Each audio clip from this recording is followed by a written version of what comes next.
गौर थाना क्षेत्र से अपहरण का एक ऐसा अजब गजब मामला सामने आया है जिसे सुनकर आप चौंक जाएंगे, क्योंकि आपने अभी तक कई अपहरण के मामले देखे और सुने होंगे, लेकिन ये मामला पूरी तरीके से अलग हटकर है। ये कहानी पूरी फिल्मी है। इस कहानी में एक शख्स जो कि पेशे से व्यापारी है, उसने अपने आप को ही अपहरण कर लेने का प्लान रचा और ये शख्स किसी और से नहीं बल्कि अपने ही घर वालों से रंगदारी मांगता है। अपने भाई के फोन पर अपने आप को किडनैपर्स के चंगुल से छुड़वाने का मैसेज भेजता है। घर वाले जब इसकी शिकायत लेकर पुलिस के पास पहुंचते हैं तो पुलिस की सर्विलांस एसओजी क्राइम ब्रांच की टीम लगाई जाती है और 24 घंटे के अंदर ही पुलिस ने इस अपहरण कांड से पर्दा भी हटा दिया। खुद की किडनैपिंग करने वाले शख्स को फिलहाल सलाखों के पीछे भेज दिया गया है। चलिए विस्तार से आपको पूरा मामला बता देते हैं। दरअसल बस्ती के गौर थाना क्षेत्र के परासडीह गांव का रहने वाला अजय कसौदन अचानक से लापता हो गया। घर वालों ने काफी खोजबीन की, लेकिन उसका कुछ अता पता नहीं चल सका। जिसके बाद अजय कसौदन के फोन पर मैसेज आया कि तुम्हारा भाई किडनैप हो गया है। हम लोग तुम्हारे लड़के को भी उठाने आए थे, लेकिन तुम्हारा भाई बीच में रोड़ा बन गया। इसीलिए इस किडनैपिंग के लिए अगर इसको छुड़ाना है तो पैसे देने पड़ेंगे। ये मैसेज देखकर घर वाले परेशान हो गए।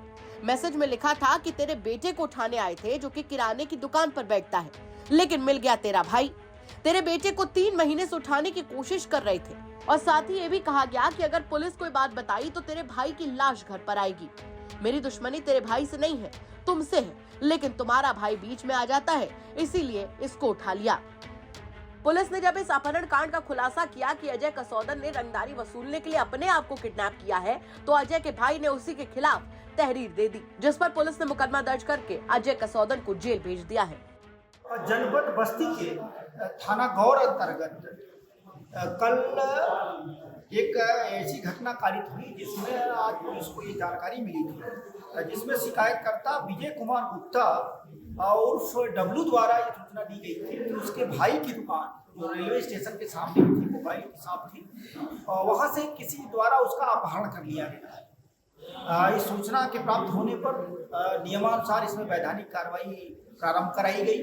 थाना की टीम को एक्टिवेट किया गया, एसओजी, स्वाट और पूरी यहाँ की टीम को एक्टिवेट कराया गया। उसके बाद इसकी विवेचना प्रारंभ हुई थी।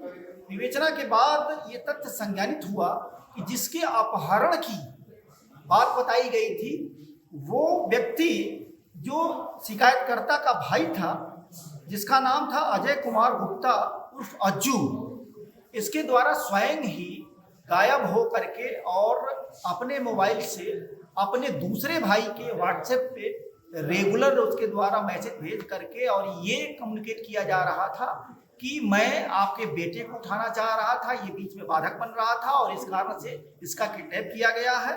और अगर तुम लोगों द्वारा किसी तरीके से पुलिस को कोई सूचना दी जाएगी या ये चीजें की जाएगी तो तुम्हारे बेटे और तुम लोगों को हानि पहुंचाई जाएगी, नुकसान पहुंचाया जाएगा। सर्विलांस की भी मदद ली गई और उसके बाद नियमानुसार इसकी बरामदगी कराई गई है। अभियोग के पंजीकरण के बाद ये तथ्य संज्ञान में आया कि जो अपहरण जिसका मुकदमा लिखाया गया था धारा परिवर्तित कराई गई और इसने स्वयं जो साजिश रची थी और अपने भाइयों को जो थ्रेट दिया था, इस आधार पर धाराओं का परिवर्तन करके आज माननीय न्यायालय के समक्ष इसको प्रस्तुत किया जा रहा है। बेसिकली इसके द्वारा जो अभी विवेचना के दौरान जो बातें बताई गई है कुछ, तो इसके द्वारा ये कहा जा रहा था कि इसकी जो दुकान थी उसमें कुछ नुकसान वगैरह हुआ था और उसके भाई जिन्होंने लोन कराया था 40-44 लाख रुपया वगैरह कुछ उन्होंने लोन कराया था, उसी को लेकर के इसके मन में कुछ लालच थी कि हम वही पैसा में इससे थ्रेट दे करके वो ले लें। वाकई ये तो कतई फिल्मी कहानी थी। भाई को इमोशनल ब्लैकमेल किया बेटे के नाम पर, खुद को हीरो बनाया, लेकिन आखिर में पकड़ा गया। वैसे क्या कहेंगे आप इस खबर पर कमेंट सेक्शन में जरूर बताएं। बस्ती से संतोष सिंह के साथ ब्यूरो रिपोर्ट यूपी तक।